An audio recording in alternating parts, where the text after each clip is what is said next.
This Film is Lit, the podcast where we finally settle the score on one simple question. Is the book really better than the movie? I'm Brian, and I have a film degree, so I watch the movie, but don't read the book. And I'm Katie. I have an English degree, so I do things the right way and read the book before we watch the movie. So prepare to be wowed by our expertise and charm as we dissect all of your favorite film adaptations and decide if the silver screen or the written word did it better. So turn it up, settle in, and get ready for spoilers, because this film is lit.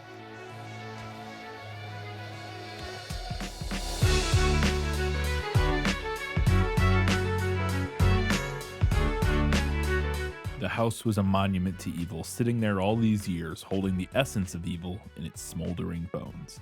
It's Salem's Lot, and this film is lit.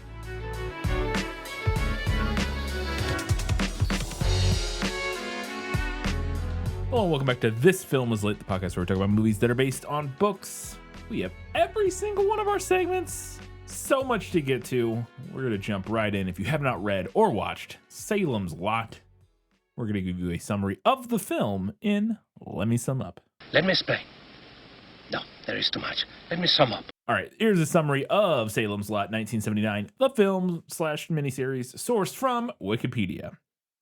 At a church in Guatemala, a man and a boy, Ben Mears and Mark Petrie, fill small bottles with holy water. When one of the bottles begins to emit an eerie supernatural glow, Mears tells Mark that they found us again. Knowing an evil presence is nearby, they decide to stay to fight it. 2 years earlier, Mears, a successful author, returns from a long absence to his small hometown of Salem's Lot, Maine. Mears intends to write a book about the Marston House, an old ominous property on a hilltop which has a reputation for being haunted.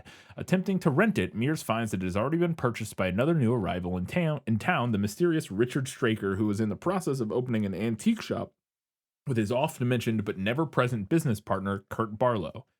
Instead, Mears moves into a boarding house in a town run by Eva Miller and develops a romantic relationship with a local woman, Susan Norton. He befriends Susan's father, Dr. Bill Norton, and reconnects with his kindly former schoolteacher, Jason Burke. Mears tells Burke that he feels the Marston house is somehow inherently evil, recalling that its original owner, Hubie Marston, implied to have been a child molester, died of suicide there. Mears further recalls a traumatic childhood incident in which he broke into the house on a dare and saw Hubie's ghost. After a large crate is delivered to the Marston house one night, townspeople begin to disappear or die under strange circumstances. Mears and Straker are the main suspects as they are both new in town, but it eventually becomes clear that the crate contained Straker's business partner, Kurt Barlow, an ancient vampire who has come to Salem's Lot after sending Straker to prepare for his arrival. Straker kidnaps a young boy, Ralphie Glick, as an offering to Barlow, while Barlow himself causes local realtor Larry Crockett to die of fright when he appears. Ralphie Glick returns as a vampire to claim his brother Danny. After his funeral, the undead Danny infects a gravedigger, Mike Ryerson, and attempts to prey on one of his school friends, Mark Petrie. However, Mark is a horror film buff and manages to repel Danny with a cross. As the vampirism spreads, Mears, Burke, and Dr. Norton gradually realize what is happening to the town and attempt to stop it. Burke, however, suffers a severe heart attack following an encounter with the newly vampirized Ryerson. Mark's parents are both killed by Barlow, though Mark escapes with the assistance of a local priest. Mears is attacked by Ralph and Danny's presumed dead mother, Marjorie Glick, after she revives on a mortician's table, but Mears defends himself using a makeshift cross. Seeking revenge for his parents' death, Mark breaks into the Marston house and a concerned Susan follows him inside, and both are soon captured by Straker. Later, Mears and Dr. Norton arrive and enter the house where Straker kills Norton by impaling him on a pair of antlers before he himself is fatally shot by Mears. Afterwards, Mears and the freed Mark find Barlow's coffin in the cellar and destroy him by driving a stake through his heart. Fleeing with the other vampires in the house, the infected townsfolk, the two set fire to the Marston property as they leave, though Susan is nowhere to be found. While the house burns, the winds carry the fire towards the town itself. As he and Mark drive away from Salem's Lot, Mears comments that the fire will drive all the vampires from their hiding places and purify the town from the evil that has engulfed it. The story returns to Mears and Mark at the church in Guatemala 2 years later. It becomes clear that they are on the run from the surviving Salem's Lot vampires and that their bottles of holy water glow whenever a vampire is nearby. Realizing that they have been tracked down yet again, Mears and Mark return to their lodgings to collect their belongings. Once there, Mears finds Susan laying in his bed. Now a vampire, she prepares to bite him as he leans down to kiss her, but instead he drives a stake through her heart and destroys her. A grief-stricken Mears then leaves with Mark, knowing that the vampires will continue to pursue them. The And that's your summary of Salem's Lot, the miniseries. We do have a Guess Who this week. Let's do it. Who are you? No one of consequence. I must know. Get used to disappointment. Okay?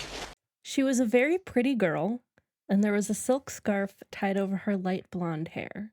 She had a very pretty face with candid blue eyes and a high, clear, tanned forehead. I'm going to just cut to the chase and say that this is Susan.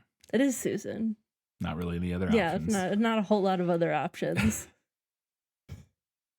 His steel-rimmed glasses flashed in the morning sun. He was as tall as Richie, but he was slender, and his face looked defenseless and bookish. Steel-rimmed glasses. I'm trying to think who has glasses. I can't remember who all has glasses. Defenseless and bookish. I don't even know who Richie is, so I don't know. It's not important. Okay. Well, it could be if I knew who it was, how tall he was, it might be relevant. But I literally have no idea. I'm going to say that this is Mark. That actually is Mark. Very good. Nailed it. Which one's Mark? The kid. The kid. Okay.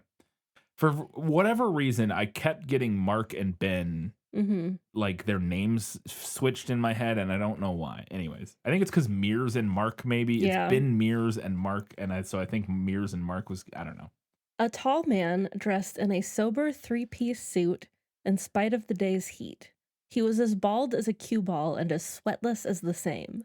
His eyebrows were a straight black slash, and his eye sockets carved shelved away below them to dark holes that might have been carved into the angular surface of his face with drill bits. I mean, the three-piece suit, in spite of the day's heat, I have to assume that this is Straker. Yeah, it is Straker. Or the equivalent, whatever his name is. Yeah. He was a tall man with piercing blue eyes and a ruddy complexion. His hair was a graying steel color. That's not anything. That could be any. I'm going to just guess that this is Dr. Norton. No, that's actually the priest, Father Callahan. Okay. I forgot about the priest. He's actually not in the movie. Yeah, that he's much. not in the movie. like He's in the one- book a lot more than he is in the movie. He gets mentioned in the second part briefly, and then he shows up, and then he's in that one scene that's very important, but then we never see him. And then he immediately vanishes. Yeah. Oh, okay, last one. The man turned toward him. The face that was discovered in the red glow of the dying fire was high cheekboned and thoughtful. The hair was white, streaked with oddly virile slashes of iron gray.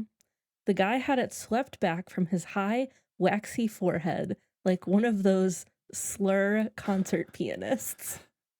I'm gonna guess that maybe we're doing a more maybe the book is doing a more not classic, maybe classic take of Dracula, and that this is Kurt Barlow.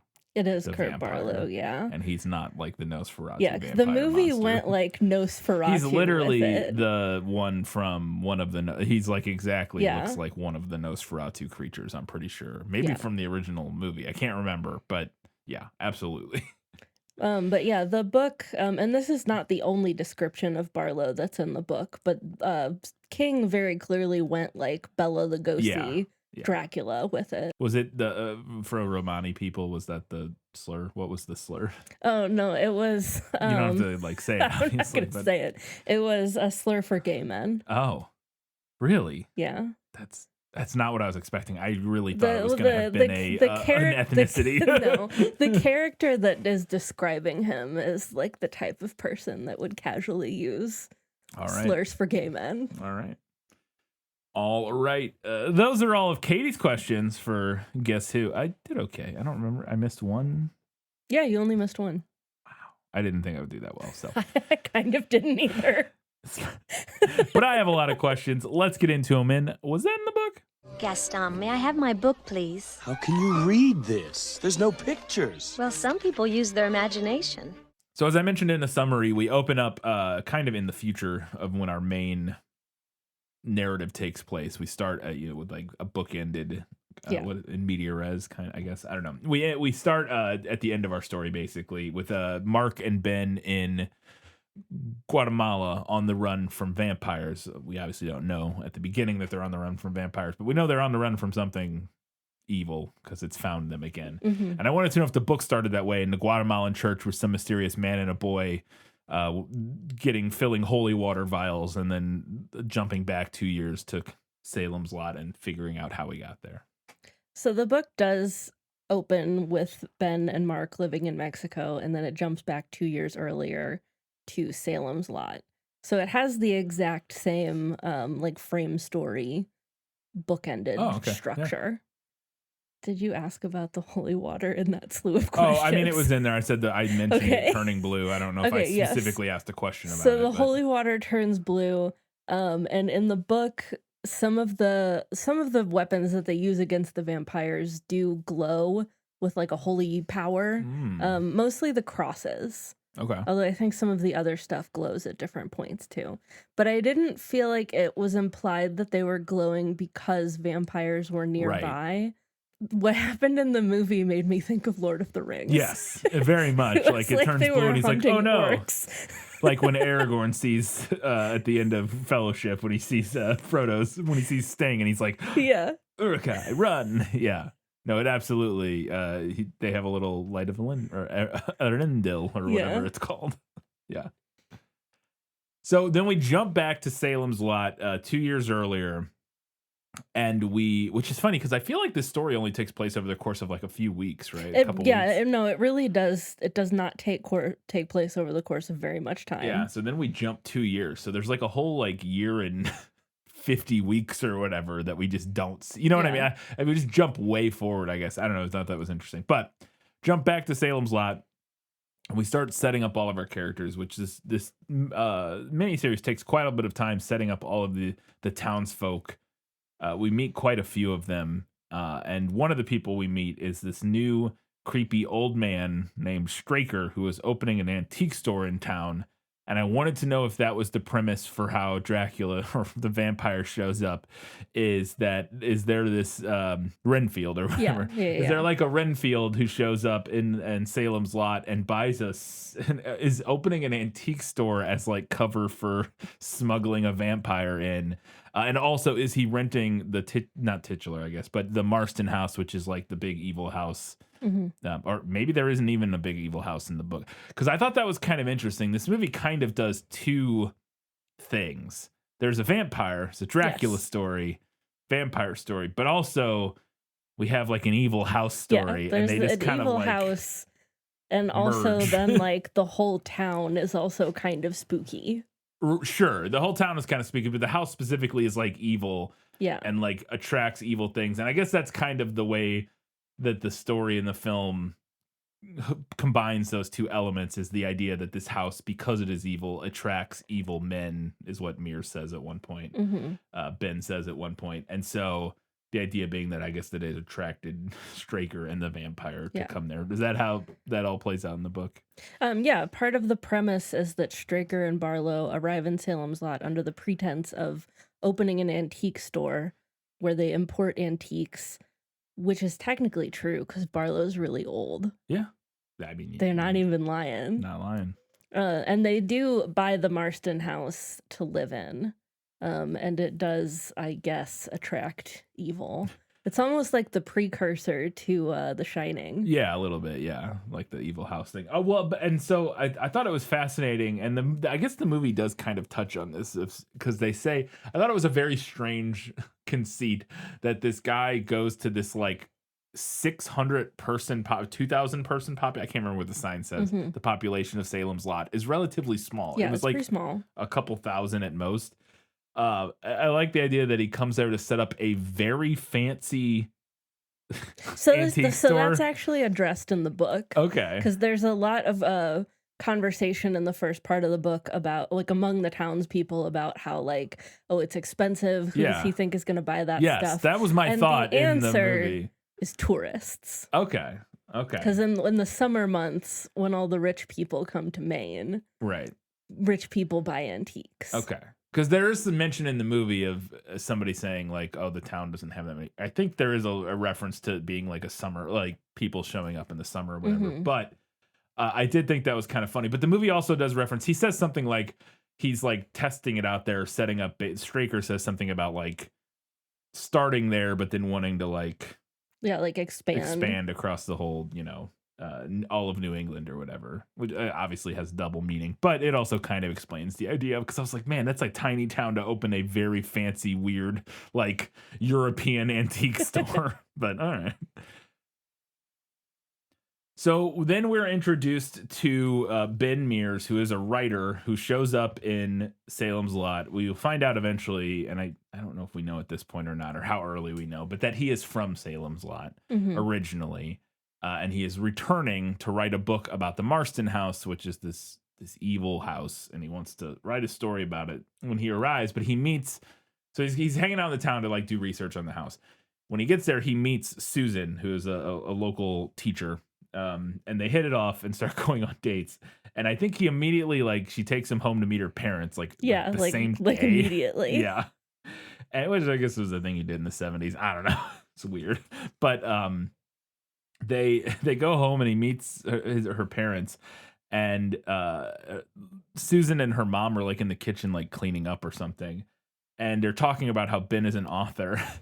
And Susan is a fan of him. She has read his books before. But her mom goes, so what's his latest book about? And Susan goes, it's about two men. And that's all she says. And her mom replies, after a brief pause, goes, not one of those. Which I thought was very funny. I wanted to know if that line came from the book. That exact exchange is not from the book. Although Susan does have a moment. They have a similar conversation in that scene, and Susan does have a moment of concern that her mother is going to open the book and object to a rape scene set in a men's prison. Oh, so so the guy in this wrote the one we're doing. My God, Shawshank Redemption. Spoilers. Spoilers. Yeah. Sorry, let me cut that out. So the author in this wrote Shawshank Redemption, apparently. Yeah, which brings me to my little parenthetical note here. Side note that Ben is such a painfully obvious author insert character that it really did make me cringe a little. Very obvious. It's like so, and look, it's not that most writers don't do that, but you gotta cover that up a little, Steven. Little bit. You got just a little bit. This guy literally wrote Shawshank Redemption in universe, and also walks around town in his little elbow patched sweater or his elbow patched jacket, professor jacket that he wears. It's very comical. So as I said, the two hit it off, and I had another line that I wanted to know if it came from the book because I thought it was a fun little exchange where again, he's in town to write the book, and he hits it off with Susan, and they kind of start dating. And she asks them as they're early in their kind of relationship, how long are you staying in town? And he says, depends on how long the book takes. And she says, are you a slow writer?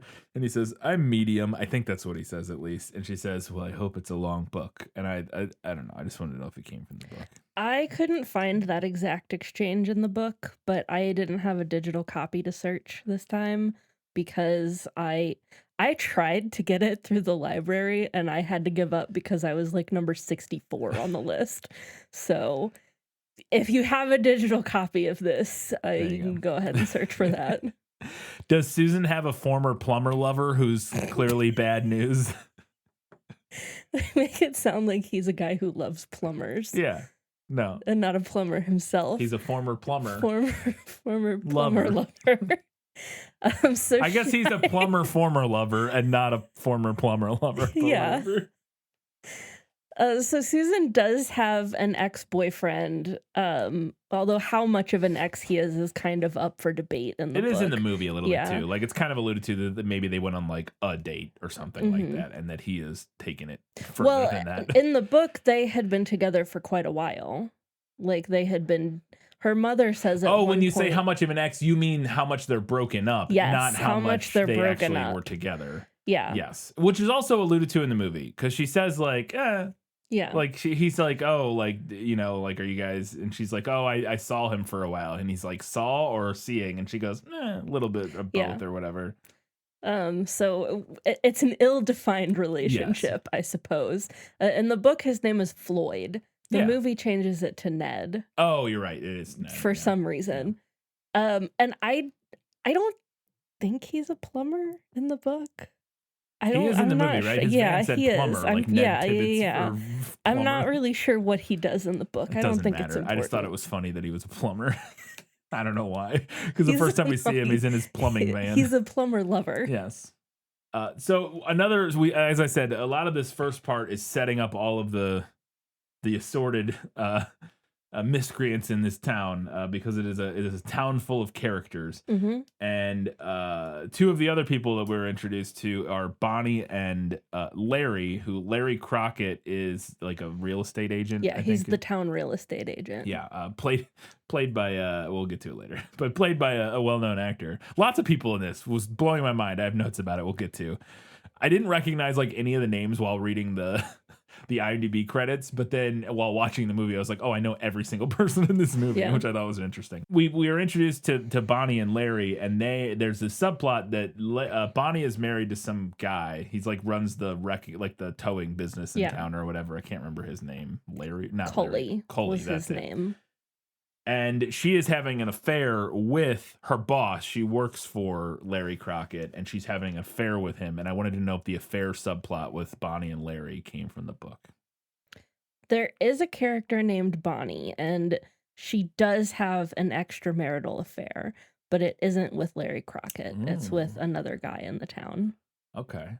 A younger guy. We'll have to see if that... Scandalous. So Ben then runs back into one of his high school teachers, like his writing teacher, his English teacher. Burke, I think is his name? Mr. Burke. In the movie, it's Jason Burke. In the book, it's Matt Burke. They did some random name changing for like no reason in this movie. No reason, yeah. But he meets up with him again, and they're having a conversation. They go grab some drinks together, and they're talking about like why he's there, and he's writing this book about the Marston house, and he explains that he's like, do you believe in evil? And he explains that he thinks that the Marston house is like evil, is somehow inherently evil, and that it attracts evil men to it. And I wanted to know if that underlying hypothesis by Ben or by other townsfolk or whatever came from the book. Yes, it does. Ben has a theory that the Marston house is like a beacon of evil looking out over the town. This book has much ruminating on the nature of evil. Yeah. Quite a lot of ruminating on that. The movie has a couple scenes where they bring it up, specifically one where they're talking to, I think, the priest or whatever. And they're like, do you believe in evil, like capital E evil or whatever? Yeah. I don't know. They don't really go into it that but much. There's some ruminating on like our interpretation, like an older interpretation of evil, like the idea of like vampires and demons and that's witches. what the movie scene references. Where and like, how that kind of fell out of fashion in the modern era, and now we think of evil in a more like realistic, concrete, like human way. Yeah. As I said, much ruminating. The movie evil. references those lines, but doesn't really care to explore it very much. No. Like it just kind of is thrown in there as referential to something from the book, but it's not really like a huge thematic through line, I wouldn't say necessarily. But we'll get to that more later. So we talked about Straker setting up the antique store, and he kind of operates as Renfield kind of in this story. And so he gets a big box delivered that shows up from Europe, I think. I don't know if they ever say where it's coming from specifically, but he gets this big, weirdly cold box delivered because Ned and somebody else, Ryerson, the gravedigger, they go pick it up. Originally, it was supposed to be Cully that was going to go pick it up, but he hires them so that he can go find out if his wife is cheating on him with Larry Crockett, which she is. And they pick up this box from the port or whatever, and they take it back to the Marston house. But they're talking about how it's like weirdly cold and it's like moving around in the back of the truck and stuff like that. And I was like, oh, so we are just really doing Dracula here. Like at this point, we're like straight up just doing Dracula. And I wanted to know if that was similar or like if it played out like that in the book. A big box from, not Transylvania shows up or whatever. Yeah, we really do just do Dracula. And actually in the book, there are also several smaller boxes delivered alongside the big box, which is never confirmed to be his boxes of dirt. But that's how I enter. We all know those are the boxes of dirt. Yeah. The box is not described as cold in the book, but one of the characters who delivers it keeps remarking on how weird it is that there aren't any customs stamps on it. Okay. So they drop the crate off, put it in the basement, and then they bolt. And then when Straker arrives, he gets back and he goes down into the basement of the house.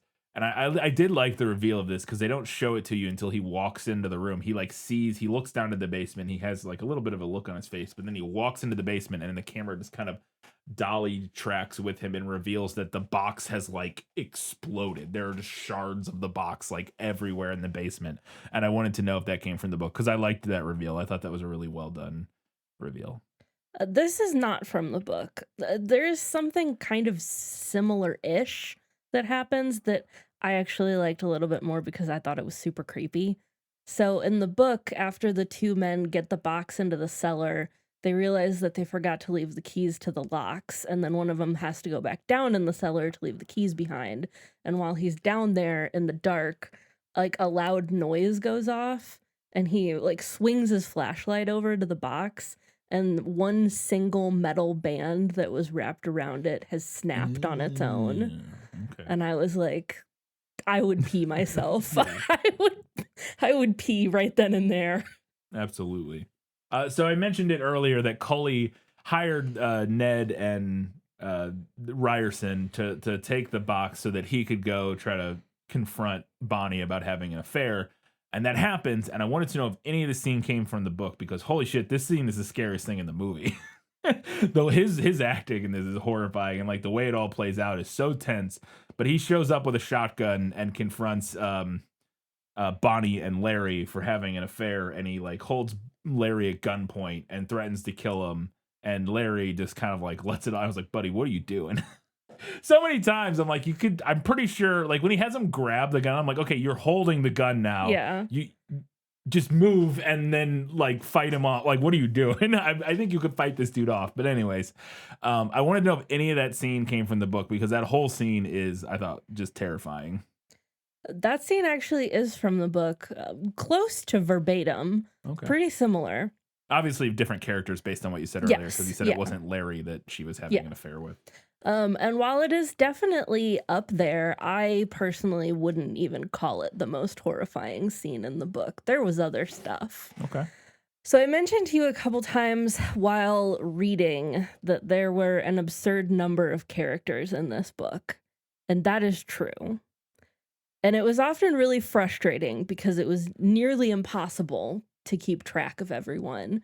But the point, I think, was to show some of the kind of petty, like, quote unquote, small evils of the townspeople. Because a lot of them are pretty awful. Yeah. Like, they're mean, they're selfish, greedy, nosy, judgmental, etc. And those evils are what end up making many of them susceptible to Barlow's quote unquote big evil. Yeah. Like, for example, the character that Bonnie cheats with in the book is then outside at night because they got caught and Cully threw him out of the house. That's what happens to like, Larry, yeah. too, in the movie. But then Barlow draws him in with a promise of revenge and then having Bonnie all to himself. So he like plays on that unsavory desire to like pull these people in. And it's interesting to me that this scene is like almost the singular example of the nastiness of Salem's Lot that makes it into the movie. Like almost everything else ended up getting cut. Yeah, as you were talking about that, I was trying to think of anything else. Yeah. I'm like, was there anything else like, where these characters are like kind of, and the only other closest thing is like the fact that Mark's dad's kind of shitty to him, but he's not even that bad. He's just kind of like a dad who doesn't understand his son and is not, I mean, for real. And is not like great about he it. He means well, but like generally, he just kind of doesn't understand. And he's his not kid. a very good dad, But yeah, like everything else, almost everything else ends up getting cut. And then in the movie, Cully and Bonnie just leave town. Yeah. So the scene doesn't end up really meaning anything. I thought they were going to go somewhere or like something was going to happen with them. We see them driving in the car the next day and we see like her face bruise because he like beats her up or whatever. But yeah, they just disappear. And I didn't even, until you just said this, I forgot that like nothing ever happens. They just like this scene happens and then they just vanish from the movie. Yeah. But I do think that is trying to maybe do a little bit of, the only reason to include that, I think, is to do what you're talking about with the kind of references to this like small evils of a quiet northeastern town. But it is the only moment like that Yeah. in the movie, really.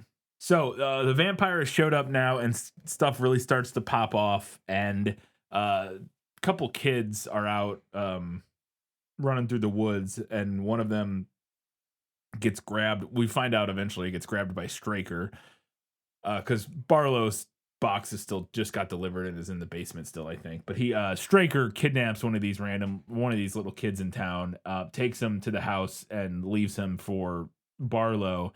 And then the next night or whatever, that kid shows up at, I think it is brothers or friends. I don't know. The kid that gets kidnapped is Ralphie. Yeah. And then he shows up at his brother Danny's window. And I wanted to know if this scene came from the book, because it was maybe the creepiest visuals in the movie is the scene. And I saw people talking about this in relation to this movie, that a lot of people who like watch this as like little kids on TV or whatever, like this is a scene these scenes with the people flying up to the windows really stuck with people, because all this smoke comes billowing up, and then out of this smoke, this like little pale kid like floats up to the window and is like floating around, like scratching at the window, and it is very creepy, and he's trying to get into his brother's room. And I wanted to know if that scene came from the book. So that does not happen in the book. We don't actually see what happens to Ralphie, but it's strongly implied that Straker just outright kills him as like an offering to Barlow. At any rate, we never see him come back as a vampire. Okay, interesting. But yeah, that the visuals for that, and I wanted to mention it because it happens quite a few more times, and it's very effective. And so one of the things they specifically did is, instead of using wires to do like the floating thing, they use a camera jib arm, so that it allowed them to push it through the window, so he can actually come through the window, because it's basically just a big long arm, and then there's like he's basically stuck to the end of it. And a jib arm is just a big thing you use in movies to put a camera on the end, so you can do big sweeping like vertical moves and stuff like that. But instead of a camera, they just put the kid on the end of it and push him through the window. But it allows them to do things where you can like go through windows and stuff, but also you can't, because of the perspective they're shooting at it, everything, and with all the smoke and darkness, you can't see anything that reveals like how he's being levitated. So it works pretty well. It's pretty effective. Visual effect, which I thought was cool.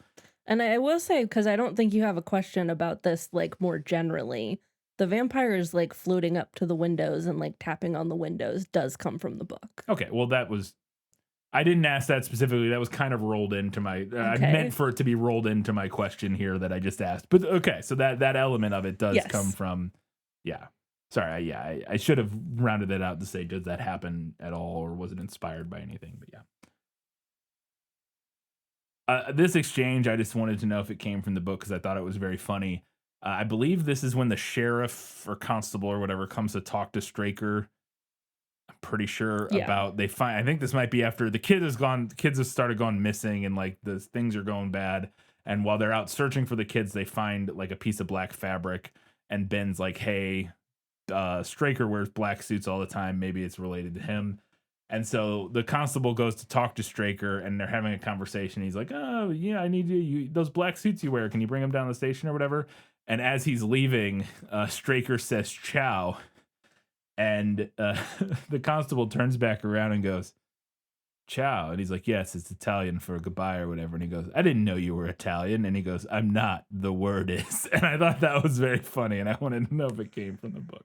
It doesn't. That exact exchange is not in the book. There's a kind of similar exchange where Straker does say ciao to Parkins Gillespie, who then is like, ciao. But what he says back is, goodbye, Constable Gillespie. That is the familiar Italian expression for goodbye. I think that's what he says in the movie. I think he also and then they does just say that add in the the movie, joke at the end of, I didn't know you were Italian. I'm not. The word is. So they just add the button on it. But I like that. I thought that was funny.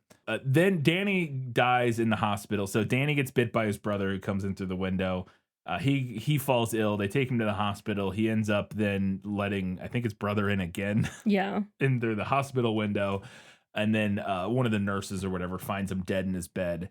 And so they have a funeral for him. They bury him. And then the grave digger, Mark Ryerson or whatever his name is burying him and doing it by hand with a shovel. I was like, God, that would take forever. It's like the 70s. You don't have a power. Yeah. I don't know. It's a very small town. It is a very small town, but it just seemed like, man, you're going to be doing that for like 6 hours Yeah, just to bury one person. All right, whatever. But he's burying it, and then he has like I guess he just got like a weird feeling from the coffin or whatever, and he jumps down into the grave and he opens it up, and Danny is there like alive as a vampire.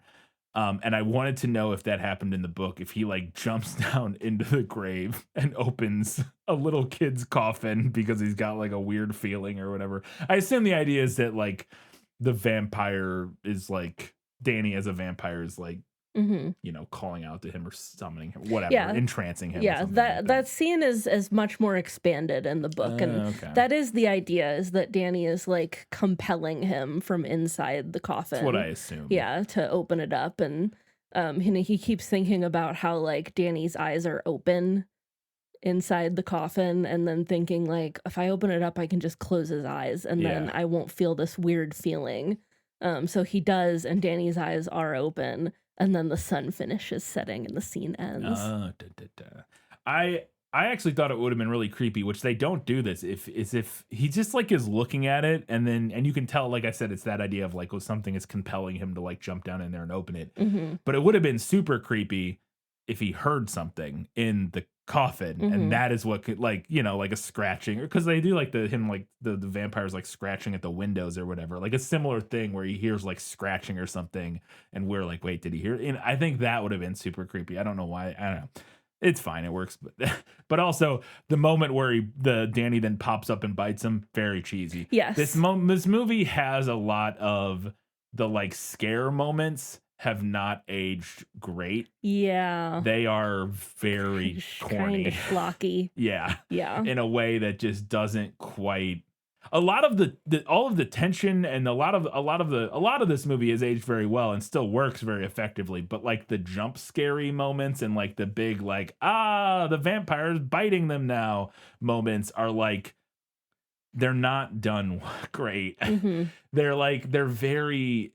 I think one of the issues is that, and maybe it's a TV thing because they can't show much, so they like freeze frame sometimes. And I also think a lot of times these are like the lead-ins to commercial breaks. Oh, absolutely. So they like literally like somebody will like like a vampire will like go to bite somebody and it will like freeze and like fade to black, and you're like, oh, it's okay, it's a commercial break, but it does make for a very silly kind of experience, and it undercuts some of what are supposed to be the scariest moments in the movie, and turns them into just being kind of silly. Yeah, no, I totally agree. So then Danny tries to go he's a full vampire now. He shows up at Mark's window one evening and tries to get Mark to because they were friends or whatever. And he tries to have Mark let him in, but Mark is a smart kid. He's really into monsters. He's genre savvy. He is genre savvy. He is super into monster movies.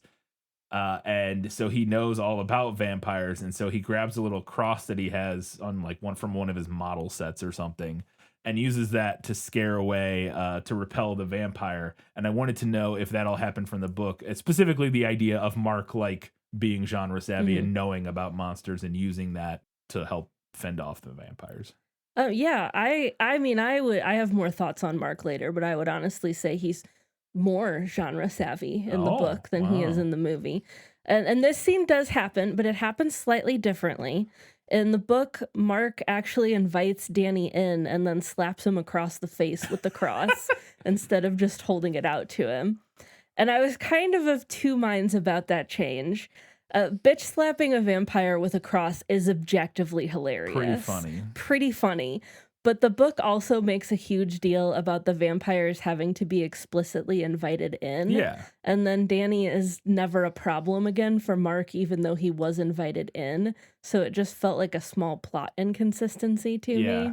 And also, why did he invite him in? Did he invite him in he didn't realize initially or something is the idea in the book? I think he invites him in specifically to bitch slap him with the cross. Seems very strange. Yeah, that's what I thought too. Like, you could have hit him with the cross through the window or something. I don't know. Yeah. It just seems weird. Why would you invite him in to do that? That was the thought that I was Yeah. having as I was reading. I was like, that doesn't make sense. Yeah, this is kind of strange. Yeah. So we talked about Ned earlier, who is the ex-boyfriend of Susan.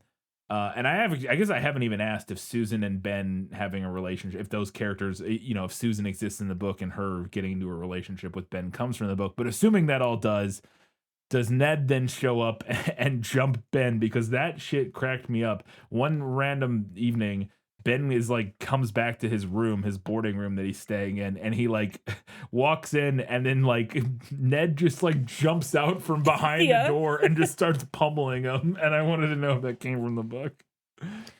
It does. That character does jump Ben, but again, it happens differently in the book. It's after Ned/Floyd has already been bitten, and he's started turning into a vampire. And he does just kind of like similarly blindside Ben as he's getting into his car and then beats him up. Yeah. The reason I mention that he was already starting to turn into a vampire in the book is because he's sensitive to sunlight. So in this scene, he's wearing a trench coat, wraparound sunglasses, and a fedora. And it was fucking hilarious to me that Stephen King managed to predict 3 separate items of clothing that would one day be strongly associated with douchebags, and then put all of them on this douchebag at once. That is very funny. He's dressed like, he's that was dressed like incredible. The most annoying kid in your sophomore class. Who now has really unfortunate opinions about women. And probably did then, but no, that is, and to be fair, the trench coat has kind of always been like a creep thing, at least. Like that's true. Like, yeah, that's fair. And I don't know the history of the wraparound sunglasses. Yeah, I don't know. But the fedora, I'm convinced is a more modern douchebag. Oh, absolutely. Associate. That's like in 2010s internet thing. 100%. Yeah, no, there's no way that in the 70s, like the fedora was seen as like a signifier of like incels or weird guys or whatever. Yeah, I don't think so. 100% that's a modern convention. Anyway, I kind of loved that. That is pretty funny. He really lucked into that one. Yeah. So the Mark's family then gets attacked by the vampire. Kurt Barlow shows up. The priest, there's a Catholic priest in town. He shows up and is like having a conversation with Mark and his parents about. Because they're concerned that Mark is so into monsters. Well, and also specifically, Mark told them that he saw Danny. That's right. He's I saw Danny floating outside my window, and they're like, that's why they call the priest. They're like, he's having visions or whatever, or like, so they're talking about that, and while that's happening, the house just starts shaking, and a window blows out, and the vampire just appears inside, which I guess he didn't have to be invited in. I guess not. That time, I don't know. But I thought the effect was really cool because like a big like black like cloth like flumps into the middle of the kitchen on the floor, like a pile on the floor, and then like rises up out of the floor, and it's the vampire, which I thought that effect was really cool, and I wanted to know if that seemed like it came from anything inspired by the book.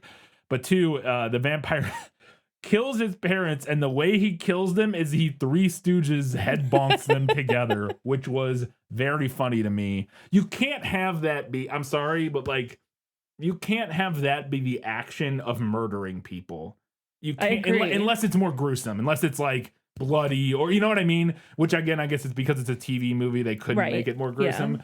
And like maybe the idea was that he like smashes their heads like graphically together, but in what we see, he just like bonk, like again, like Three Stooge bonks them together, and then they're dead. And I wanted to know if that happened in the book. Okay, so much to discuss here. So this whole scene does happen, and it's pretty similar to the book, but it happens later. Okay. So in the book, when this happens, the vampire hunting crew has already formed. Yeah. And Mark and Father Callahan are a part of the crew, like from the beginning. And they go to Mark's house to try and convince his parents of what's going on. And at which point Barlow shows up. And he does rise up out of a shadow on the floor, Okay. which I thought that effect was also cool in the movie. Maybe it's supposed to be a shadow. I couldn't. Yeah. It's just like a black shape. I thought it could have been like his cloak, or Right. it could have been a shadow. even then, Also, similarly unclear about why he didn't need an invitation in the book. I think Stephen King was playing a little fast and loose with unless that there role. was something else that maybe there was something we missed earlier that makes make sense, because there is some stuff. The movie does go to great lengths to set up some little details, like setting up the idea that Mark is like an escape artist and can undo knots and stuff like that. So maybe this was set up somehow that they had already invited. Maybe they had invited Straker in, and that I don't know. I'm just wondering, because Straker then walks into the kitchen. Right. So I don't know. Anyways, he's a human, so he wouldn't need. But I'm wondering if maybe they had invited him in, and then that by extension. I don't know. Yeah. I'm just Anyways, point. Continue. Sorry. So Barlow does kill Mark's parents by smashing their heads together. Okay. But you were correct in the interpretation, because in the book he crushes their skulls. That makes way more sense. So they were trying to keep that. Yes.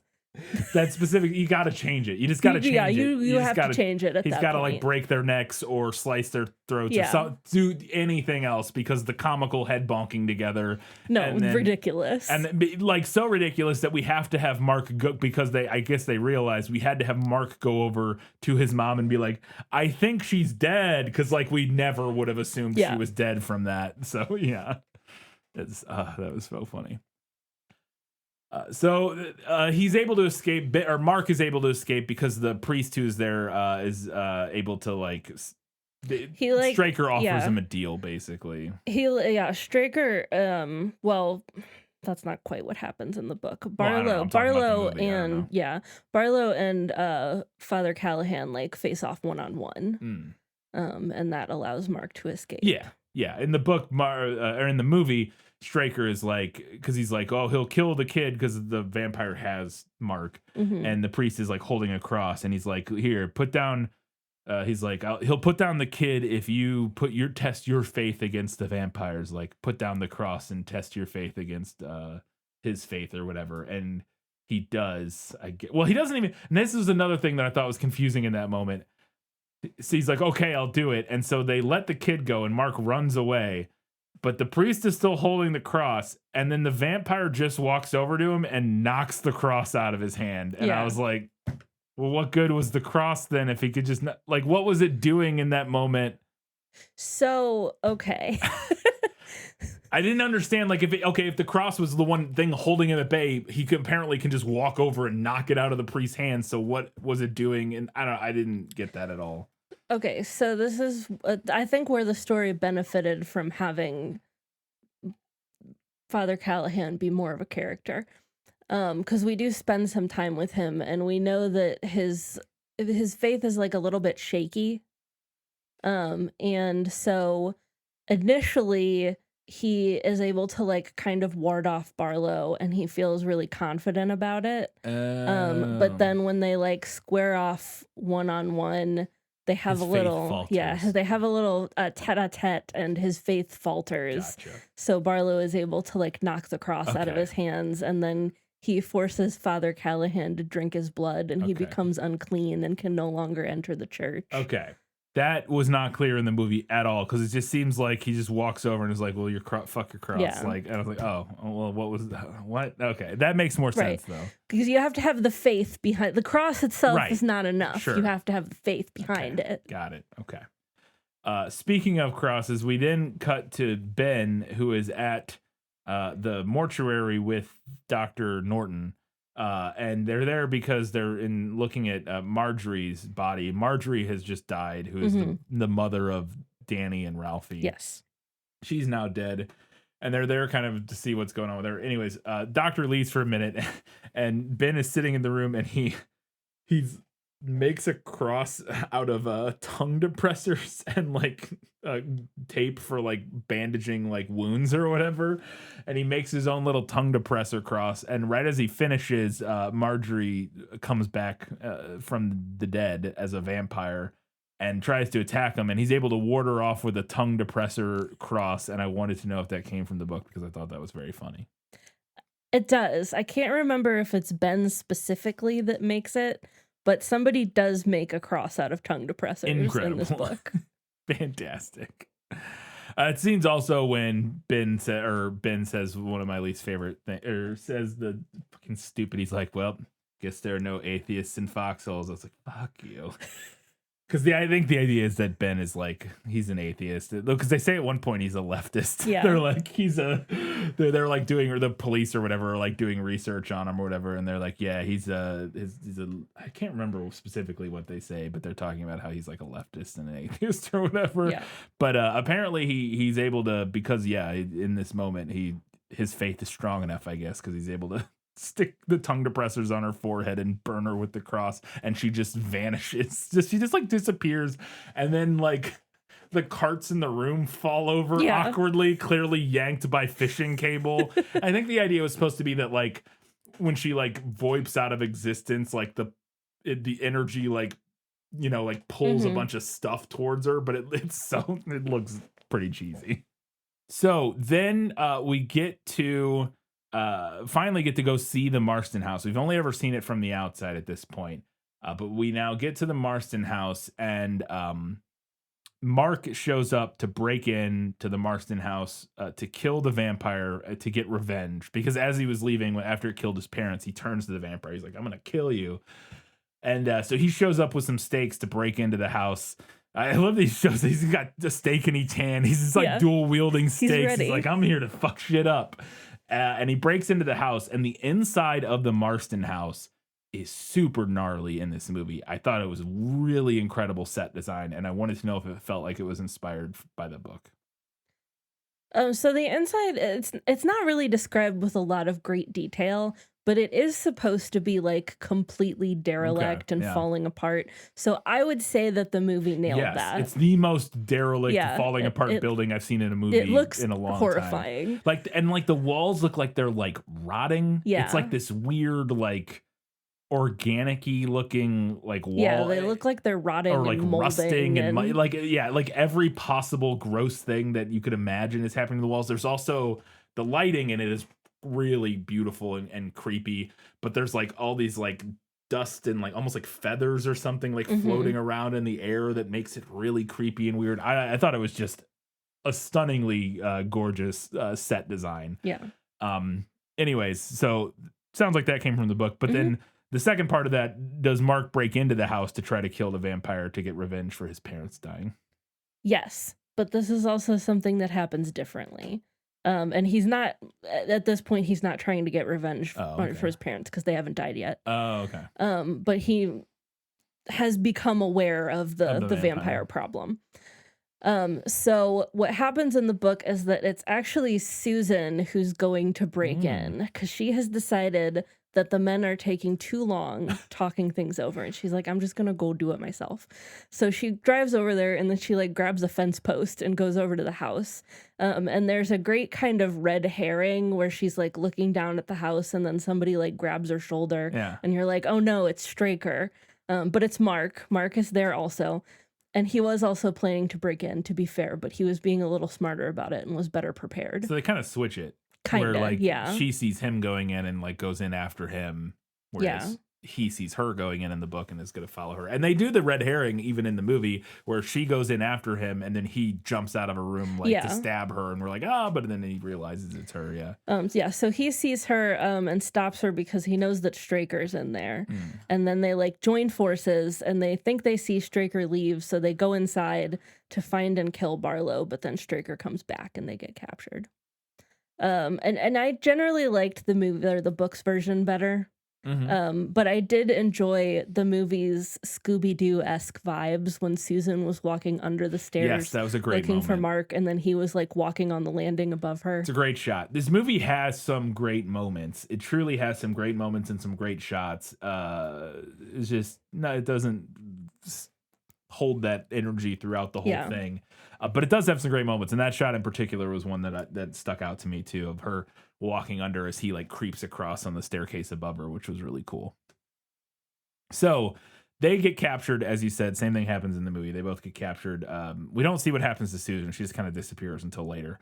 But Ben or Mark gets tied to a chair, but we know that he's an escaper. Is that from the book? Is Yeah, him he being an does escape get he does artist? get tied up and Because he does yeah, magic or whatever. He can wiggles get out of his Yeah. bonds. Is it because he does magic? Yeah. Okay. Well, it's because he's studied like Houdini. Right. That's what I mean. Yeah. He does like escape artist stuff. Yeah.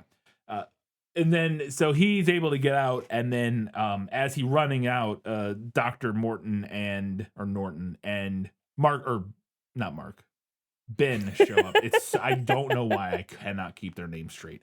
Ben and Dr. Norton show up, and they're coming, and they realize they see Susan's car outside, so they're coming in to come try to find her and save her. So they go inside then to try to get the vampire. They tell Mark to run away, but he sticks around. But they go inside, and Mark is very clearly hesitant about going in. He clearly is not liking the vibes. And then even once he gets inside, he's kind of like hesitant to go anywhere. The do vibes anything. are off. Yes, and he's just kind of like panicking and sitting there. And so Dr. Norton starts like exploring to see if he can find Susan or whatever.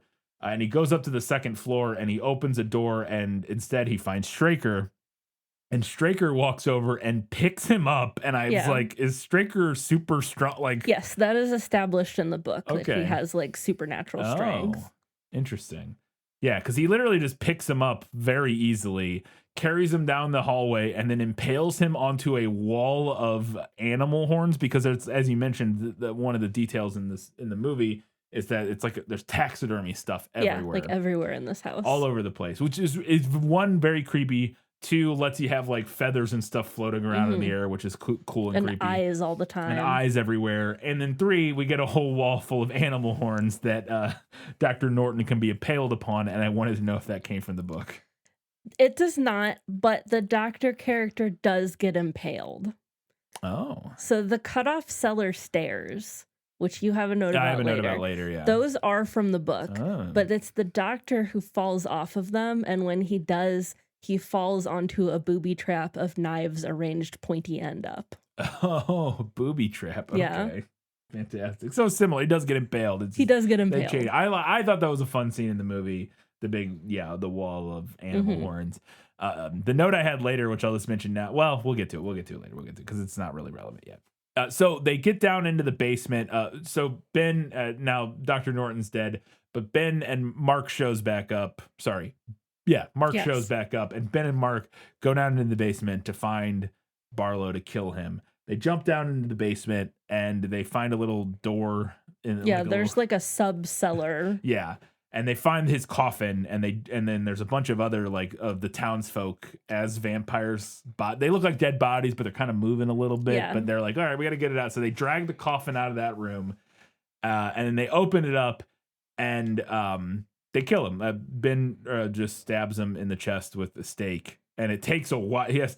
He's stabbing him for a while, and then he really has to start hammering it. He has to really like hammer. He grabs a hammer and starts hammering it into his chest. And I wanted to know if they are able to successfully kill Kurt Barlow, the vampire, which is a great vampire name. Ben does ultimately stake and kill Barlow. Yeah, and then they burn the house down. Yes. Yeah. And he does eventually burn down the house.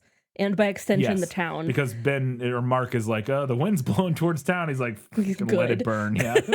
Yeah. But that actually in the book happens when they return to Salem's Lot after those 2 years have passed. Okay. Well, that was my next question. That kind of leads into it because we don't see them return to Salem's Lot in the movie. In the movie, we then get back to Guatemala. Mm-hmm. Where they are hiding and down in Guatemala or Mexico, or I think it's Guatemala. It's Guatemala in the movie and Mexico in the book. And they get down there, and we're back at the beginning of the film where they're like, they found us again. They go back to their little house they're staying in, and when they get there, they discover Susan, they discover Susan laying in the bed waiting for Mark. Mark comes in, and she's like, "Hey, be with me. We can be together forever." She's laying there very seductively in her satin white dress. And he's going to go kiss her, but then he stabs her and kills her. And because we didn't know what had happened to her when she had just disappeared earlier when they assumed she died in the fire, I think, is like, because he's like crying about it. But like, then, oh no, she got out and survived. And I wanted to know if they go on the run down to Guatemala, and then eventually if Vampire Susan finds them and Mark has to kill her. Okay. So they do go on the run. but it's implied in the book that it's more of like a PTSD or like a trauma response. Like they're trying to put as much physical distance between themselves and Salem's Lot as possible because the vampires don't chase them in the book. They don't even leave Salem's Lot. It's not really explained why they don't leave, but I think the idea is that once Barlow is dead, they become like directionless and don't really know what to do other than make more vampires out of anyone who happens upon them. And also, to be fair, I have to imagine it would be hard to travel if sunlight can kill you, but also you have to be explicitly invited inside any kind of structure that you could hide in. That's fair. Yeah.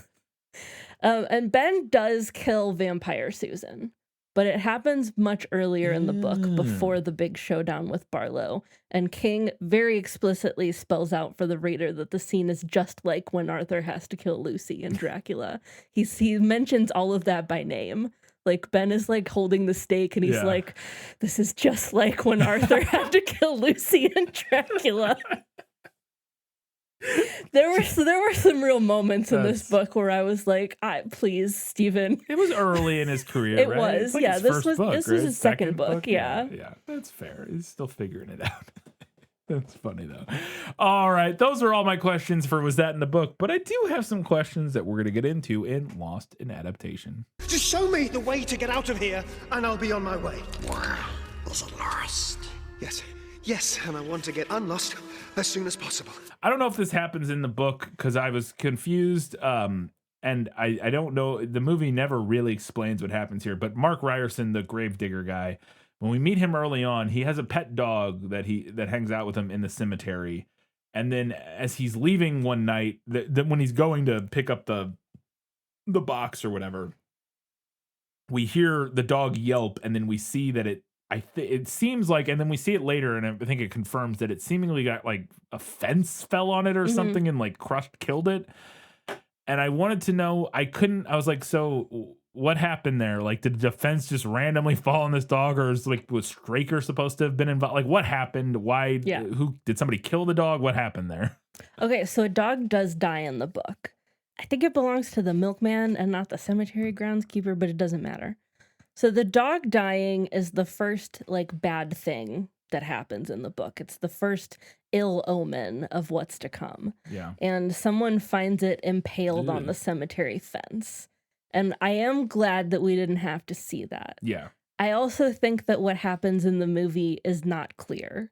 Like you said, it looks like the fence just fell on the dog, but it also looks like that wouldn't have killed that dog. It's a pretty small fence. Yeah, like maybe the dog would be a little injured maybe, but it wouldn't be like it doesn't dead. look like it would be dead.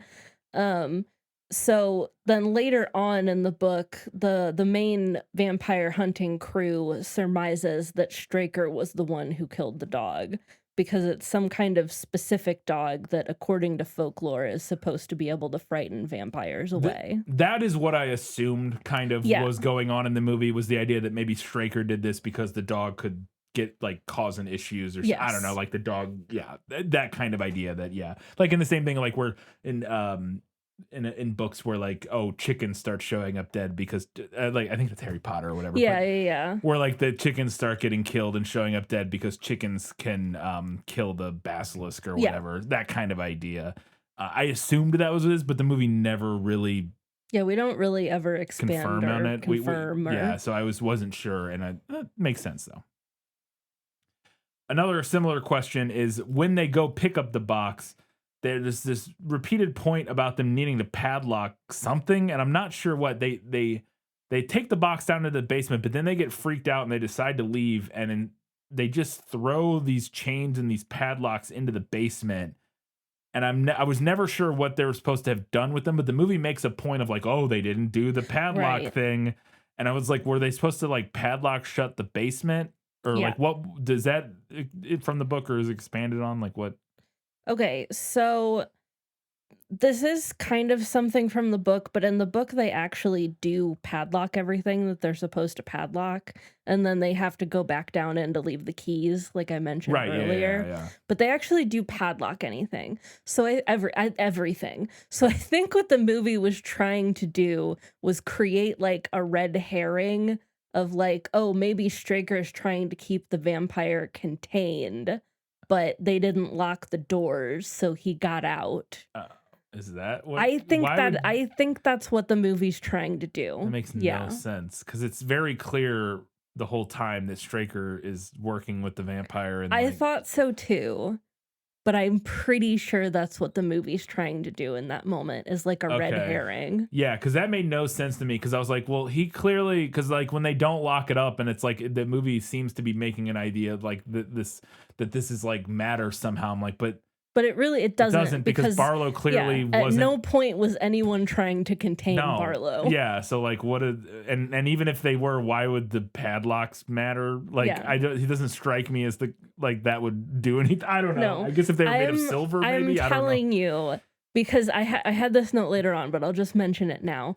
After Barlow comes back and sees the crate exploded, there's a moment where he like looks around and he looks like worried and concerned. And I'm convinced that the movie was trying to do a like, oh, maybe he's a good guy actually, which really didn't work for me. It didn't work for. It just doesn't work. I don't think. Like it's so obvious the whole time. I don't know. That doesn't make any sense. Yeah, I think you might be right, but because I noticed that too, like where he seems like, oh no, but it's like, but clearly, like, why would you care?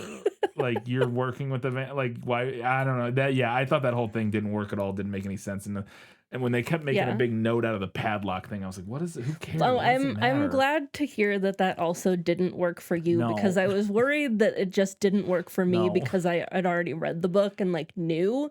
No, it just didn't make any sense. Okay. And then my last question here, and I have to revise this based on, I'm going to ask it anyways, but upon rereading or reading the Wikipedia summary at the beginning, I don't think this actually makes any sense. But I was wondering if you got the vibe in the book that perhaps Ben was one of the kids who was victimized by Hubie, Marston, who was like implied to have been either a serial killer or a pedophile, because they say like kids went missing. So they say pedophile, but also serial killer. Probably like both. Both. And I was wondering if maybe there's this inclination that we're supposed to, or this idea that we're supposed to surmise that perhaps Ben was a kid who was victimized by this Hubie Marston guy, just because of the way he seems like he's pretty like on board with like fighting the vampires and doing all this stuff. But then when they finally get to the house, he like doesn't want to go inside. He like freezes up. And he like freezes up. And then also like we're talking this whole time about like, he's been talking about how like he came here because of the house to write a book about it. So he clearly has some sort of like connection to it. And he's like talking about how it's like an evil house who attracts evil men. And I was like, maybe he's supposed to have been like one of the victims of this kid. And so that's like an interesting added wrinkle. And I wanted to know if you got that, or if you got that from the movie, that vibe from the movie, and if any of that is like backed up by the book at all. Okay. So I didn't get that vibe from either. Although maybe I would have from the movie if I hadn't been so focused on like the comparison aspect. Right. I do like that theory for the movie. I think it works really well for all of the reasons that you just mentioned. It wouldn't work in the book because the Hubie Marston was already dead when Ben was a kid, and the house was like already abandoned and falling apart during his childhood. So that wouldn't work in the book, but I like it for the movie. I will say, and that was what I was saying, I don't even know if it works in the movie because when I read the summary from Wikipedia, it specifically mentions that I'm trying to find that he saw his ghost. Yes, there it was. Okay. That Mears tells Burke that he feels the Marston house is somehow inherently evil, recalling that its owner, Hubie Marston, implied to have been a child molester, died of suicide there. Mears further recalls a traumatic childhood incident in which he broke into the house on a dare and saw Hubie's ghost. Okay. Which would imply that Hubie had been dead while Ben was a kid. So I think the movie adds an owner, like in between there, though. Sure. But my point was that I still don't think my reading makes sense because that sentence implies that Hubie would have been dead by the time Ben was a kid. So I'm pretty sure I remember Oh, in you're- the movie, it being because in the book, it's that the house was only ever owned by Hugh B. Marston. But in the movie, I think they say that Hugh B. Marston was the one who built it. yes. And then some other guy owned it because they also say that Mark's aunt was the housekeeper there. Yes. Yeah. And then it like fell into disrepair. Sure. So he could have been molested by the other guy. Right. That wasn't what I said though. So I was just confused what you were getting at because I was saying that he was a victim of Hugh B. Marston specifically, which wouldn't make sense. No. But it could be if it was this other Yeah. homeowner. But I don't know if there was ever any inclination that guy was a creep. Or I don't whatever. remember. I would have I don't to think watch there was. the So that scene where they talk about that again. yeah. So I don't know. I'm not sure if it makes sense. I think it could work potentially, but I don't know if it actually all adds up. I also think that you could interpret Ben's trepidation to enter the house and like be in the house as like his traumatic experience of seeing the ghost of Hugh B. Marston because he talks about that a lot in the book. Yeah. The book makes much more out of that than the movie does. I think that's very likely. It's probably what it actually is going for. But I think it could have been an interesting angle of what I was I kind of agree. finding. Yeah, no, I know you do. I agree. know you I do. think it's an interesting angle. All right, those are all my questions for Lost in Adaptation. It's time to find out what Katie thought was better in the book. You like to read? Oh, yes. I love to read. What do you like to read? Everything. So my first thing is kind of a random small detail, but when the movie first starts and Ben is like standing looking at up at the house and at Straker, he starts like sweating profusely, which I think you could call the movie nailed it because that does happen in the book. That like when somebody is around the vampire or like things associated with the vampire, they experience like fear and like the physical symptoms of fear, but they like don't know why they're afraid. But in the movie, I thought it just looked like he was hot because it was like they were outside and it was really sunny. So I didn't really think that worked as well as maybe the movie wanted it to. Yeah. We meet Weasel Craig in this movie very briefly, and I didn't really like how the movie did Weasel Craig. I thought it did him a little bit dirty. He is the town drunk, but I thought he was a really like sympathetic character in the book, and in the movie it was like he was doing a bit. Yeah. I Definitely didn't care for is it. just there kind of as comic relief. Yeah. Briefly, and then I don't even know if he died. I don't know what happens to him. He just kind of like disappears from the movie, doesn't he? Yeah. Something probably, I don't remember. I also thought that the movie character assassinated Mark. In the first scene that we meet him in the book, he's like very calmly and coolly using logic and reasoning to outsmart and dethrone the school bully. And that's the essence of the kind of character he is. He's intelligent and he's savvy enough to be a vampire hunter. I believed that for the entire book. I was like, this kid's got it. Okay. He has whatever it is to be a vampire hunter. In the movie, not so much. No. I would say in the movie, like, he obviously has some knowledge and stuff, but he seems like kind of a like... He's kind of weak sauce. Weak and like, yeah, he doesn't strike you as somebody that's like... He doesn't even seem particularly like intelligent. Like, we don't see him being super clever or anything. He just has this interest in these things and is misunderstood by his dad. But we don't really see him, doing anything impressive or interesting until the end when he's like, I'm a vampire hunter. And it's like, all right, I guess.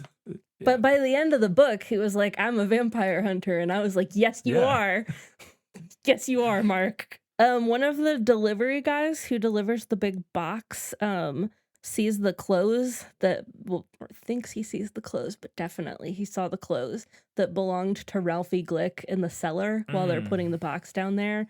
And then he tries to go tell Larry Crockett. Why Larry Crockett? I don't know. I'm going to go inform the local real estate agent that I saw the Larry missing Crockett's boy. the one that sold them the house. Sure.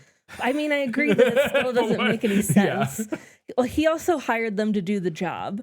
I don't know. Oh, in the okay, so Yeah. it wasn't Cully or whatever in the book Right. that hires them. Yeah, it's Larry Crockett Okay, that hires I could see them. him like when they get back being like, I think I Hey, like telling hey, him, hey, yeah. boss. Yeah, I saw this sure. weird thing. That makes a little but more then sense. Larry Crockett then blackmails him and pays him off to not say anything. Because Larry Crockett has his own interests tied up in this thing. He's been paid off by Straker and Barlow. Oh, yeah, A none lot that's of in the money. movie. Yeah, none of that is in the movie. This whole thing happens because Larry Crockett was a greedy asshole. Oh, okay. Danny Glick's funeral. In the movie, we see Mrs. Glick fainting, which is definitely not as dramatic and upsetting as what happens in the book, which is Mr. Glick, like, losing his goddamn mind and, like, trying to tear the coffin open and begging Danny to wake up. Yeah. Awful scene. Hated reading it. Yeah. The Susan goes to Boston for a job interview thing was weird. I didn't know what the point of having her leave was Maybe because they shooting were schedule maybe conflicts or something. because they were always going to bring her back.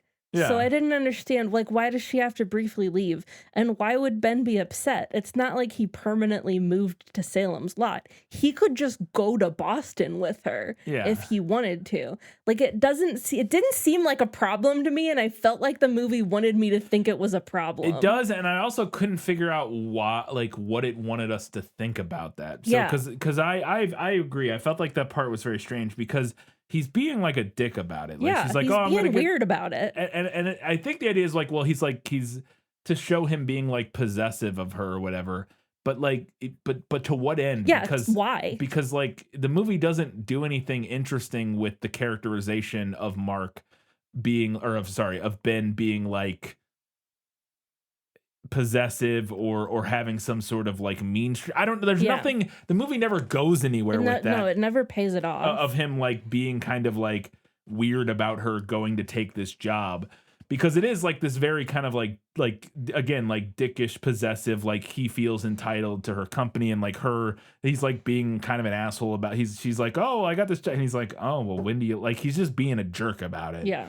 And I couldn't figure out like what the point of that was, because again, we never really get any interesting character revelations about Mark or about Ben and why he's being a dick, or like it never informs any of his actions later. Like we don't, we don't find, we don't get to the end and it's like, oh, like his weird possessive nature was his downfall. And so I don't know. Yeah. There's nothing, like, it never does anything. So it's just weird that he's just being a dick to her about this job thing in Boston that never matters and never means anything. Well, and the weird thing too is that I feel like they could have done something with it if, like, him being weird and possessive about it was like, she doesn't go because of that, or she comes back because of that, and then she ends up getting turned into a vampire. But the movie doesn't do anything. I don't think so, right? Like she just comes back she comes back because he gets beat up, but not because he calls her and is like, I need you to come back right now. Yeah, no, yeah. She hears about him getting jumped by Ned and is like comes back. Yeah, it doesn't. Yeah, it's very strange. Doesn't make any sense. Yeah.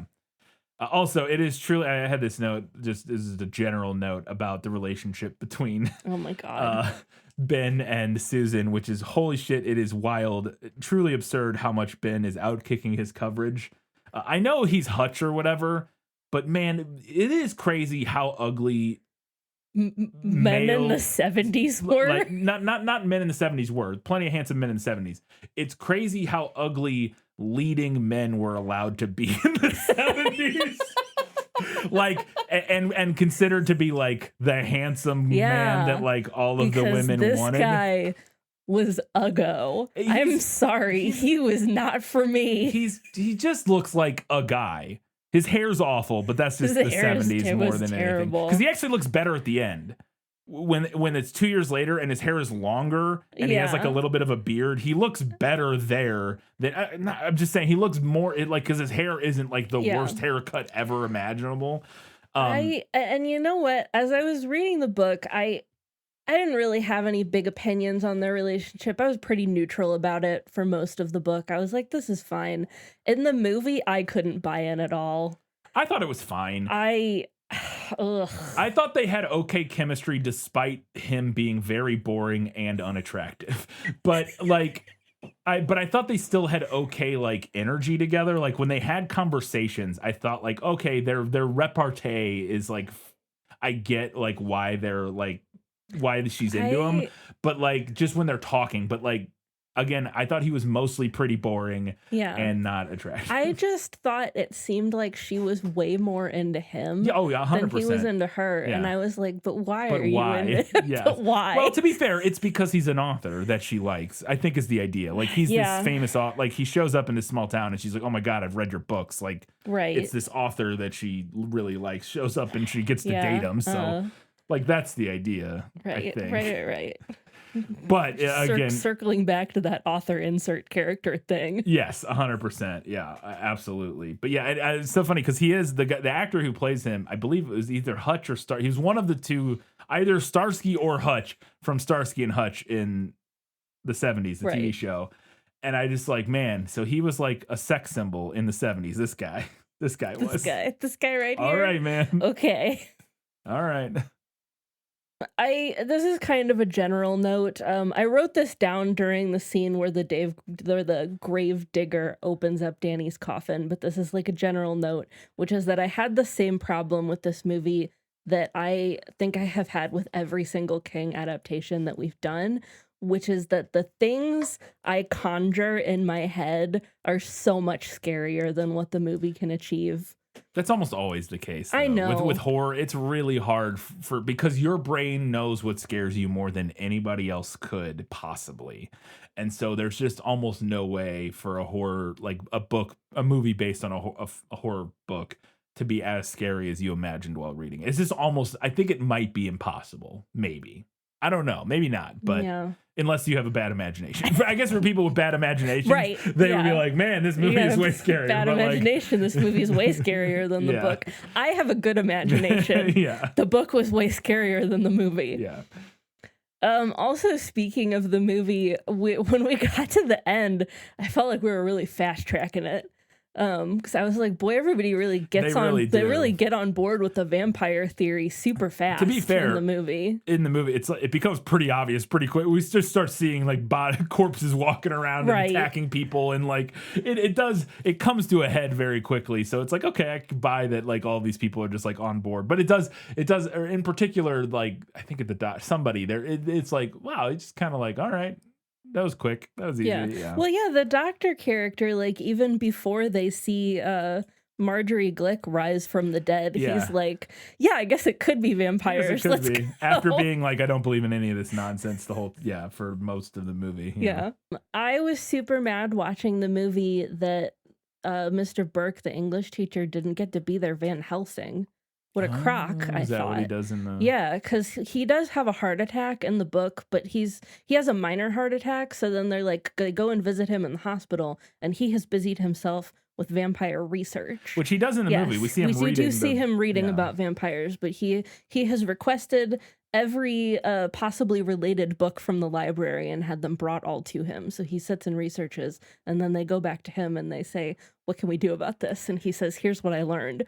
But in the movie, he has a heart attack and then he just vanishes from the story. We never see him again. Yeah, and we just assume. For all we know, recovered. I don't know. He wakes up like what's his name at the beginning of The Walking Dead. Oh yeah, 28 days later, The Walking Dead. It's just like an empty ghost town. He's like, wait, what the heck? It's like wandering. Like, where is everybody? Yeah. Or the fire blew in and burned the hospital down and killed him while he was sitting. That's fair. I appreciated the movie's attempt at showing the whole town turn into vampires, but it just didn't have the same delicious slow rollout that the book did. I thought it did an okay job. It does an okay job. Yeah, because the best part of the movie for me is like, honestly, so we split this into two parts and watched it like basically where the split was when it aired, like halfway through. Where we theorized the split was. Roughly. We might have missed it by like a minute or two, but it's somewhere right around where the split was, right at the hour and a half mark, because it was 2 1.5 hour episodes basically. And I assume it aired like back-to-back nights. That's usually how that kind of thing happened. And so we watched it in those two parts, and I enjoyed the first part a lot more than the second part. Yeah. And because I thought a lot of the like slow burn setting up the town and introducing the characters and figuring out all the weird little intricacies of all their relationships, that was way more interesting to me. And when we finally get to like the vampires showing up and like killing people, I'm just like, like when we get to the very, very end, apart from how cool the house is, like a lot of the ending was just like, whatever. It's like kind of generic and fine. Whereas a lot of the stuff before that I thought was way more interesting and compelling. Generally, so I would agree. I don't know. I mean, the book is even more of a slow burn. Yeah, well, I can imagine. It's 650 pages. Yeah, and the final kind of like battle where everything comes to a head is like the last 150 pages, maybe. Everything else is just slow burn. Yeah. In the book, as the vampire hunting crew is preparing to kill Barlow, they go to the grocery store and buy every single head of garlic available. And I really wanted that to be in the movie. Walking out of and the I'm grocery store. so disappointed that it wasn't. Armfuls of garlic. And like the girl at the checkout just like looks at them like, okay. Yeah. That's a classic comedy beat in this kind of movie. Yeah. Is them, her scanning 800 heads of garlic as it, burp, burp. That'll be $475. There's also a lot more like excitement leading up to the final fight in the book. Like Barlow spends some time outsmarting and evading them before they finally find him. They don't just like go to the house and he's there. He's there, yeah. Another thing that bugged me in the movie was there was no attempt at being sneaky at all in these last scenes. Everybody just like rolls up with brakes screeching, doors slamming. And then when they get in the house, they're like full volume conversations clomping around and, like, and shouting for each other. And I was like, you guys are not even trying. No. Yeah. It's like, all right. I hated that Ben just shot Straker in this. In the book, Mark kills him. How? With like a lead pipe. Jeez. Yeah. I thought the movie was boring. I thought it was kind of interesting. I liked the thing I liked about the movie when he kills him there is because we just saw Straker pick up Dr. Norton like a monster and slam him into a wall full of antlers and kill him. And so in that moment when he starts coming down the stairs at them and Ben starts shooting him, I was legitimately unsure of if the bullets were going to kill him because I was like, up until like the whole movie, I assumed he was just a guy. And they say that in the movie several times, like, well, what about Straker? He's like, well, he's just a guy. We can just kill him with a gun or whatever. But then when we see him pick up Dr. Norton, like he's got superhuman strength, I was like, oh, maybe he isn't gonna just be able to be killed. And so I thought that was kind of it made for that moment where Ben shoots him to be more compelling than it would have otherwise been, because I was like legitimately unsure of whether or not it was going to work. And then when it does, you're like, oh, oof, okay. So that was like, again, it was very tense for me because you just don't know. But I think your point stands that I think it could have still been done more interestingly, potentially. But in the movie, Barlow sounded like a weed whacker when he was dying. Yeah. That sound was, I don't know. The death scene is kind of close, but I just want to read what's in the book because it was really gnarly. He dies on page 628. The skin yellowed, coarsened, blistered like old sheets of canvas. The eyes faded, filmed white fell in. The hair went white and fell like a drift of feathers. The body inside the dark suit shriveled and retreated. The mouth widened gapingly as the lips drew back, meeting the nose and disappearing in an oral ring of jutting teeth. The fingernails went black and peeled off, and then there were only bones, still dressed with rings, clicking and clenching like castanets. Dust puffed through the fibers of the linen shirt. The bald and wrinkled head became a skull. The pants, with nothing to fill them out, fell away to broomsticks clad in black silk. For a moment, a hideously animated scarecrow writhed beneath him, and Ben lunged out of the coffin with a strangled cry of horror. But it was impossible to tear the gaze away from Barlow's last metamorphosis. It hypnotized. The fleshless skull whipped from side to side on the satin pillow. The nude jawbone opened, in a soundless scream that had no vocal cords to power it. The skeletal fingers danced and clicked on the dark air like marionettes. Yeah, that's super gnarly. You know what it reminds me of is, and it's funny because this is 70, like 8, 77? 79 was when 79. it was published. I no, was, this is earlier than that. 78 maybe. yeah, because the movie was Yeah, like the movie 79. was 79. Yeah. It's interesting because as I was reading that, there was some very specific, or as you were reading that, some very specific imagery popped into my head. And I was like, because we do see a little bit of what they're going for there in the movie. Or Yeah, in the movie, the movie we see, does it like, a little we bit. get like a little like pup mannequin head that is like all shriveled and weird looking. Mm-hmm. But we just see it. And I bet, well, and then I was like, oh, because what jumps into my mind there of what, like, oh, this is the effect they probably wanted to do, but maybe were limited by television, which is the effect from the end of Raiders of the Lost Ark, or they do it again at the end of the Last Crusade, Indiana Jones and the Last Crusade, which is when the everybody melts, Yeah. and like all their skin, like, and then you see like the skull or whatever, Yeah. and like that's what I would imagine. But then I was like, well, Raiders wasn't until 81, so that actually came out after this, and I don't know. I don't think Raiders was probably not the first movie to do that effect, but it may have been. I don't actually know, because it's just like a sped up like time lapse of like a melting wax dummy head essentially, and like. I wonder if they wanted to do something like that, but you couldn't get away with doing that on television. Yeah, maybe. Because it's just too gruesome. Whereas they could in Raiders because as a movie, because you know they just could get away with it. But it also would have been before Raiders, so I don't know. Like again, I don't know if that. I bet that effect had been done before, but just maybe not. Anyways, that's what it should have looked like in the movie. Is when maybe even less Raiders, but specifically at the end of Last Crusade, when the Nazi drinks out of the wrong cup and melts and turns into bones and explodes, because that's almost like exactly what I envisioned as you were reading that.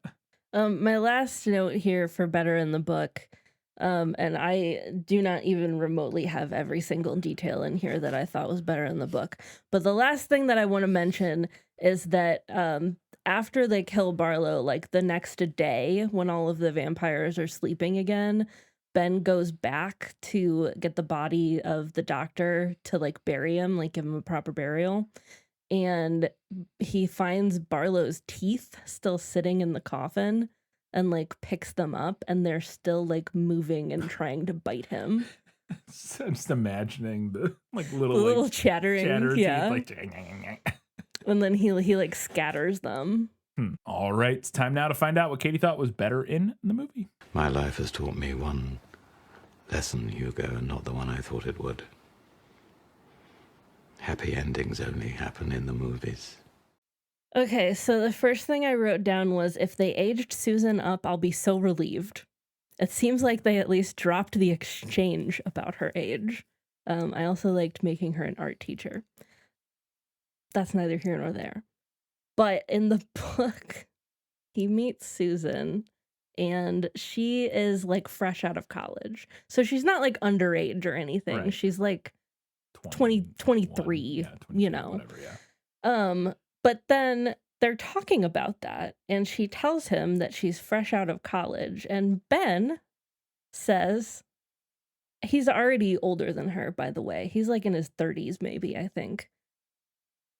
He finds out she's fresh out of college, and he says, oh, that makes you about 7 years older than I thought you were. And I was like, no. No, Stephen, no. Yeah. Don't do it. Yeah. Yeah. I think she's supposed to be like 30 in the book. Yeah. Or in the movie. Sorry, in the movie. She talks about how she like went and had a career as like working for a marketing agency, and then got let go and had to come back home. Also, the actress who plays her is like 30 in the movie, so yeah. So that's better in the movie.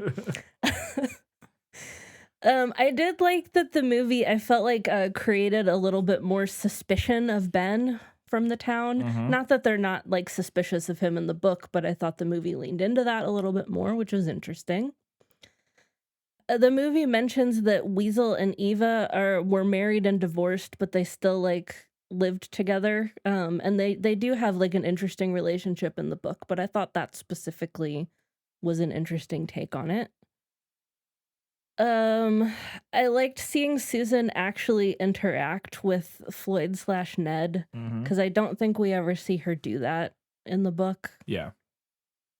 Um, I liked the box moving around in the back of the delivery truck. That's not something that's mentioned in the book.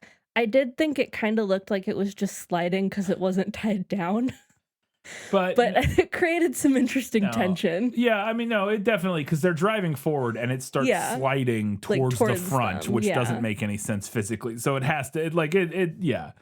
It's definitely, it's not just because it's not tied down. I'm just saying. I liked the little moment of Ben, like, specifically worrying that, like, if the Marston house attracts evil men and I'm also drawn to it, does that then mean that I'm evil? Yeah. I don't think that comes up in the book. I don't remember him talking about it, but I thought that was, like, an interesting extension Yeah. from some of his musings about the nature of evil and the house.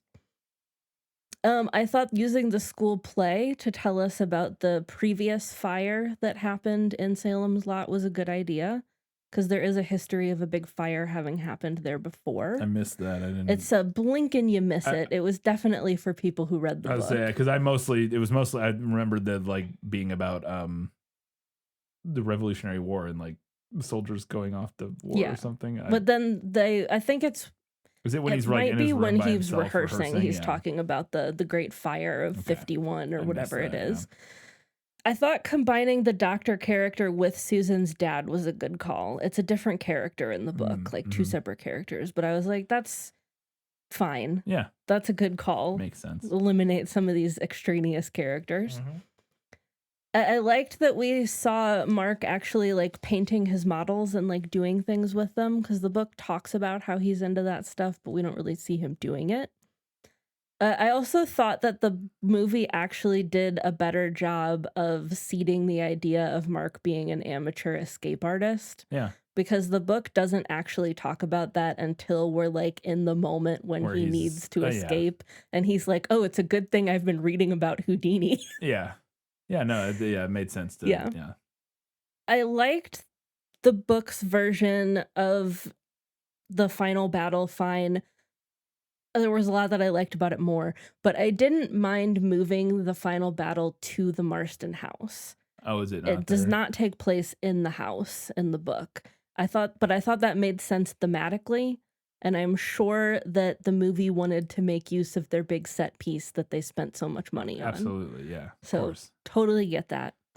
And I liked the shot of the other vampires slowly crawling towards Mark while Ben is staking Barlow. I thought that was one of the scariest things in the movie. I had the same note. That shot where he's sitting there in front. It's the little, like, Yeah. the door to the room where the coffin was, and Yeah. all the bodies of the townsfolk were. And as Ben is killing Barlow, Yeah, we see like Mark. cut back to Mark, and they're like in the background, Yeah, slowly getting closer, creeping like forward. and you can barely see them in the darkness. Yeah, like, you it's can, like, super see their dark. eyes. Yeah, it's super creepy. Yeah. It's very, very effective. I have one other thing that I want to mention that I forgot to put in here, but I remembered it. I want to talk about Ruthie Crockett. She's not in the movie. This is Larry Crockett's daughter. She's not in the movie, but she's in the book, and she's a teenage girl. She goes, like, to the local high school, okay? And there are multiple grown men in this book who are like, that Ruthie Crockett, she's such a slut. Ugh. She wears Jesus. her thin sweaters, and she's such a temptress and a slut prancing down the street. And I was reading this book, and I was getting more and more angry. And I understand, like, I understand the idea of, like, what we're demonstrating and, like, the horrible thoughts that the people in this town Yeah, have. right, Like, I right. get it. But I was reading it, and I was getting progressively more angry, and I was like, you fuckers. Leave Ruthie Crockett alone. She's just a kid who thinks she's an adult. That is a perfectly normal thing for a teenager to think. Yeah. Leave her alone. Yeah. All right, let's go ahead and find out what the movie nailed. As I expected, practically perfect in every way. Ben and Susan do meet because she's reading his book, and he's like walking along, and he's like, ho ho, someone reading my book. I'll introduce go have a myself. chat with them. We talked about Ben's story about going to the Marston house and seeing the ghost of Hubie Marston hanging from the rafters. Mm-hmm. Straker's casual, "that's a shame," to hearing about Ralphie going missing. I don't remember that part. When Parkins Gillespie is like, "Oh, we seem to have misplaced one of our kids," when he's trying to like question him, and Straker goes, That's right. "That's a shame." Yes, I do recall that. Speaking of Parkins Gillespie, he does call the FBI to get information on Ben and Straker and Barlow. Mm-hmm. Mr. Burke does invite Mike the Gravedigger back to his house for the night because he seems like he's really sick. He also then calls Ben and has him bring over a cross. And the window is open, and Mike seems like he's dead, and he has like the marks on his neck have disappeared. Yeah, because he had bite marks. Yeah, he had bite marks on his neck, but then they like disappear after he dies, quote unquote. Mm-hmm. Mike does then come back to Mr. Burke's house, and Mr. Burke drives him off, and Mike says, "You'll sleep like the dead, teacher," at which point Mr. Burke has a heart attack. Mm-hmm. Mrs. Glick does think that she's been dreaming of Danny, but actually he's been visiting her as a vampire. Dead bodies do start disappearing from the morgue. Ben and the doctor do go to the morgue and see Mrs. Glick's body, and then she wakes up, and I just want to read real quick because the language in the book was so creepy. Yeah. This is another moment that was undercut by the TV nature of this, where we get the shot of her hand like shooting out from, but it like shoots at the camera and then it just like hangs there for too long, and then we fade to commercial break. Yeah. It's like, ugh. She gave a high whistling cry and twisted in his grip. Ben saw Jimmy's nails pull away a flap of her skin at the shoulder, and nothing welled out. The cut was like a lipless mouth. And then, incredibly, she threw him across the room. Jimmy crashed into the corner, knocking Maury Green's portable TV off its stand. She was on him in a flash, moving in a hunched, scrabbling run that was nearly spider-like. Ugh. That was the part that got me. Ugh. It was like the way that they describe her moving, I was like, yuck. No, I said, when I said that happens, I realized that what I was actually thinking of wasn't that scene, but was the scene later where I think it's at the Marston house where Ben just throws Mark across the room into a like table or something. To, like, I don't even remember what he was doing or why, but he just like shoves him into a table. It was like, what? Okay.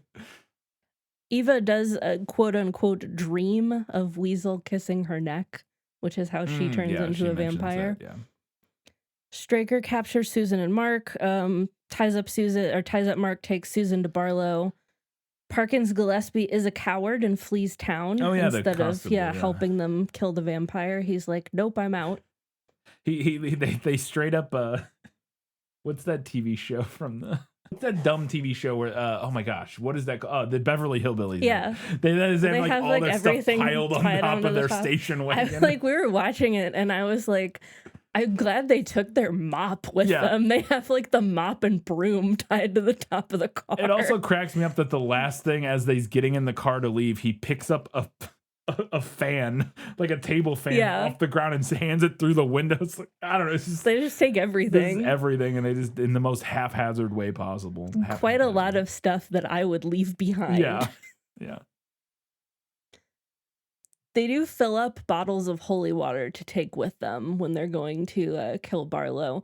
I do wish that the movie would have shown them bathing in it. They like go into the church and they fill up the bottles, and then Ben's like, you know what? Might as well. Fuck it. And they just like douse themselves in holy water. And they do have to bust into a little like sub cellar in order to actually find the coffin. Room. Yeah. And he is in there with some of his new vampires. All right, we're going to get to a handful of odds and ends before the final verdict.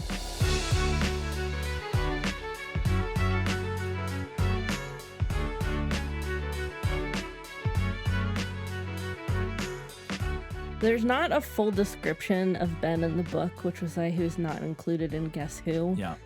Although it is mentioned a couple times that he has dark hair. But I cannot stress enough how little this actor looks like what I imagined. I can imagine because he's not particularly memorable or interesting or looking. anything. Yeah. The opening credits in this, so 70s. Yes, absolutely. Very 70s. Another thought that I had as I was reading the book was that if I were making this now, I would cast Mark Strong as Mr. Straker. I could see that.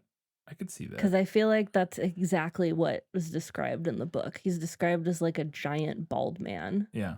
I mentioned earlier that Larry Crockett was played by somebody very well known. It's a very young Fred Willard, which I thought was very funny because it barely looks like him. If you know Fred Willard he's been in all kinds of stuff over the years, but he plays Larry Crockett in this, and it doesn't even look like him. I mean, it does. You can definitely tell it's him, but I'm used to old Fred Willard, and this is not old Fred Willard. On a similar note, like I said earlier, everybody in this movie is somebody that I knew from something. I just didn't know their names other than Fred Willard.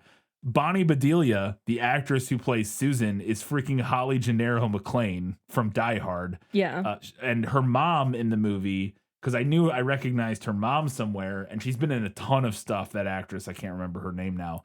But she was specifically, I think what I was thinking of is that she plays Patience in one episode or two episodes of Firefly, TV show Firefly. Patience is like the cowboy lady that hires them for a job at one point, and I knew I recognized her. But yeah, Bonnie Bedelia, I was like, holy shit, that is Holly McClane, or Holly Gennaro. I'll respect her the fact that she divorced John McClane. Call her Holly Gennaro, but use her maiden name. Don't they get back together at the end? They do, yeah, but then they break up again in the second one. I'm pretty sure Never at the beginning of the second one they break. I don't really care to. They definitely break up again at some point. I don't. Mainly because goes. Bonnie Bedelia wasn't in any of the other movies, so I'm pretty sure that was the reason. Is they like she wasn't coming back, so they just break them up again. I think it's been a long time since I've seen the later ones, but there's the moment where Ben. I won't say Mark, where Ben goes to, I think it's the first time he shows up to the Marston house once he's back in town, and he sees Straker, and Straker like sneaks up behind him. It's in the middle of the night. Incredibly dynamic camera move where the camera is like behind Ben looking up at the Marston house. And when Straker walks up, we get like this really quick dolly pan spin move, and it like dollies and spins around, revealing Straker, and it was super cool. And I was like, man, I really love the dynamism of the camera moves so far. And this was only like 15 minutes into the movie. And then, because there was also a really cool moment where you talked about where he sees somebody reading his book, the way the camera like dollies and slowly, like almost a POV shot, like pushes around the tree, revealing her. It almost feels stalkery and weird. I don't know if that was intentional. Maybe. Probably. Yeah. But it was really cool. And so there were some really cool camera moves that like in the beginning of this that kind of stopped. There was some really great cinematography later. There's like we talked about in the house. There's some really compellingly framed stuff that is just like really, the composition is really striking. But there wasn't as much of like the really cool camera moves that I was hoping we were going to see, because that was the thing I knew about Texas Chainsaw Massacre, is that there's quite a bit of like really cool camera moves and stuff. And this one, like I said, has some. But I felt like what may have happened is that a lot of that may have been front loaded because it was a TV budget, and like all of a sudden like, oh, we had all these great plans for all these things we were going to do, but that all takes a lot. Doing those big camera moves like that, you got to set up the dolly, you got to practice them a bunch of times, you got to have everybody, like, you know, there's just it just takes a lot more work to do that kind of stuff. And so I wondered if maybe they had all these plans for a lot more like dynamic camera movements and stuff, and then as production went along, they ran more and more out of time, and it just kind of got stripped back to more and more basic stuff. I don't know, that's just a guess, because I was really surprised, like that one shot of where that spinning panning dolly camera reveal of Straker, it's like the only shot like that in the movie. There's a couple other kind of, but that's like the one big one. And it just seems strange to me to only do something like that once. I don't know. Yeah. It was very interesting. Maybe they were trying to pull people in so that they would come back for part 2. Maybe, yeah. And then I don't know. They didn't care. I think it's, like I said, knowing how productions work, my guess is they started running out of time and money and just had to strip it back and shoot it as quickly as they could. Yeah. And so the first thing to go are big, intricate camera moves. This is a random little thing that I just noticed while we were watching the movie, and I thought it was funny. The scene where Ben and Mr. Burke are like having dinner together in the diner, Ben has like a full plate of food that he's eating. And I don't know if the implication is that Mr. Burke has already finished his food, but he appears to just have a piece of lettuce and 2 tomato slices on his I did plate. not notice that. I did not see that. Like, it looks like it's the accoutrement for his sandwich, and he ate his sandwich. He ate his sandwich already, but it didn't look like there was ever a sandwich there. It just looked like he had a piece of lettuce and 2 tomato slices. Could be. Another guy we talked about that I recognized, the sheriff or the constable or whatever, Perkins or whatever his name was. Mm-hmm. I was like, I know this guy from something, and it's something I haven't even seen, but I just recognize him because I've seen photos of him so much from this. Is that he plays Baron Harkonnen in David Lynch's Dune, which I thought was very funny.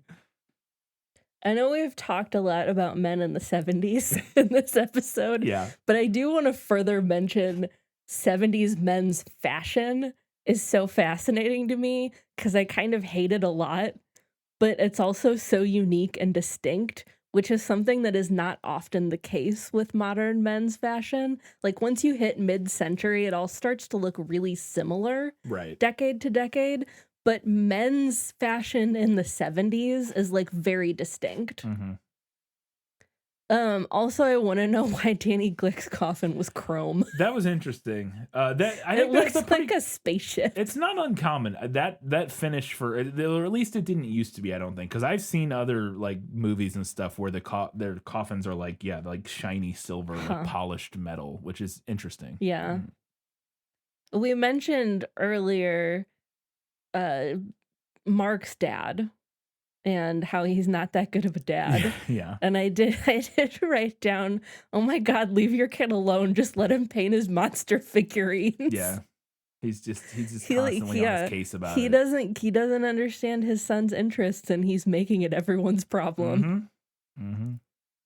Another little thing I wanted to mention that was in the book, we talked about in the prequel when Stephen King was coming up with the idea for this, and he asked his wife what she thought would happen if Dracula came to like modern America. Yes. Yeah, and his wife was like, he'd probably go to New York and be hit by a cab. Yeah. And there's a reference to that in the book when Barlow's talking, like chatting with one of the townsfolk before killing them.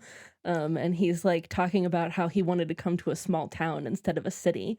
And he says, if I went to a city, I should be run over by a hansom crossing the street. Oh, I missed that. That's fun. No, that wasn't in the movie. It's in the book. It's in the book. Okay. There was a reference to that. Fun. That's fun. My last note was that I thought it was really funny, and you mentioned this earlier, that when they go down into the basement, they have to, like, the stairs are removed and then cut off. And in the movie, Mark falls, and then Ben jumps down, and Mark like hurts his leg.